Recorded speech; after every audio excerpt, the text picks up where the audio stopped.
այստեղ մասնակիցներս և նրանք, ովքեր դեռ չեն եկել և այլ տեղերից են մեզ լսում։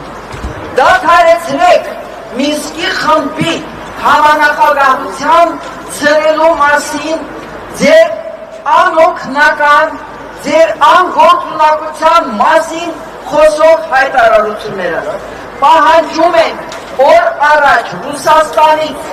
նահանգներից և Ֆրանսիայից վերականգնել Մինսկի խմբի աշխատանքը։ Երկրորդը, որը ես օր-գիշեր կարծում եմ պետք է Հայաստանի Հանրապետությունում և հայությունը գիշերը արթնանա, ես սրտիցս արյուն է կաթում, դա մեր անօրինական ձևով Ադրբեջանի մարդասպան ռեժիմի տակ գտնվող մեր հարազատ, ես գիտեք, չեք կարողանում արտահայտել, դրանք մեր տան անդամները պետք է մենք հաշվենք։ Ամեն մեկը պետք է մտածի, որ իր տան անդամը այսօր գտնվում է խոշտանգումների, դաժան վերաբերմունքի բոլոր ձևերի ներքո Ադրբեջանում, որը գործում է այդ անձանց նկատմամբ չէ, այլ միջազգային իրավունքի դեմ հանցագործությունները։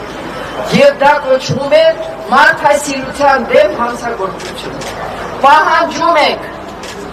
այդ գործ նախարարությունից դադարեցնել այն անիմաստ խոսակցությունները, որ մենք ինչ անում ենք, գաղտնի ենք անում։ Ձեր գաղտնի արածների պատճառով է, որ այսօր Ադրբեջանում են գտնվում այդ անձին։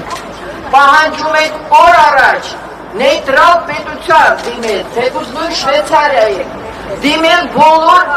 բարեկամական հարաբերություններ Ադրբեջանի հետ ունեցող պետություններին։ Օր առաջ վերադարձ